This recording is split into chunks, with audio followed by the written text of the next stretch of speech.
बरोबर. मग रात्री गरम केलं म्हणलं जाऊ द्या ठीक आहे. मग सकाळी वापस याच्याकडे आलो म्हणलं दूध खराब झालंय. मग यांनी वापस सकाळी मला 1 लिटर दूध दिलं आणि मी दूध घेऊन मी गेलो गावी म्हणतो सॉरी कामावरती. माझ्या मुलांनी मला व्हिडिओ करून पाठवलं की दूध असं कंडिशन आहे. मी दिवसभर कामावरून आता येऊन याला विचारतोय की दूध असं काय. बोलतो माझा प्रॉब्लेम नाही, फाटलं असेल हे झालं का.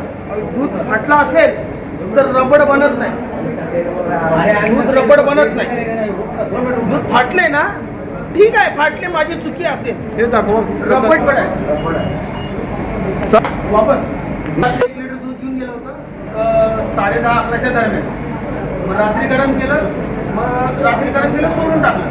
मग सकाळी जेव्हा ते दूध गरम करून मी दुधात चहामध्ये टाकलं दूध खराब झालं. मला ठीक आहे खराब झाला असेल काहीतरी झाला असेल प्रॉब्लेम ठीक आहे. मग याला येऊन मी वापस 10 वाजता म्हणलं माझं दूध खराब झालं होतं. मॅडम का म्हणलं दूध खराब होऊ द्यावं का.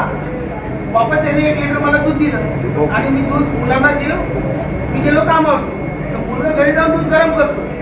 गरम केल्यानंतर मुलगा मला व्हिडिओ कॉल करून पाठवतो की पप्पा हे दूध काय आहे. मी म्हणलं दूध आहे. म्हणलं दूध कापलं आणि पूर्ण प्लास्टिक सारखं दूध झालेलं आहे. आणि मी संध्याकाळून आता कामावरून घरी येऊन याला विचारतोय हा काय बोलतो मला माहिती नाही हे नाही. मग मी 100 नंबरला फोन करून पोलिसांना बोलवलं. आपलं नाव काय सर. महेश शिंदे साहेब आले आणि आम्ही ह्याच्यावर हात वगैरे काय उचललो. याच्या मालकाला बोलवतोय, ह्याचा मालक घ्यायला तयार नाहीये. हे बघा प्लास्टिक, हे दूध प्लास्टिक आहे, पूर्ण प्लास्टिक. म्हणजे आम्ही पैसे देऊन आमच्या मुलांसाठी खरेदी करतोय.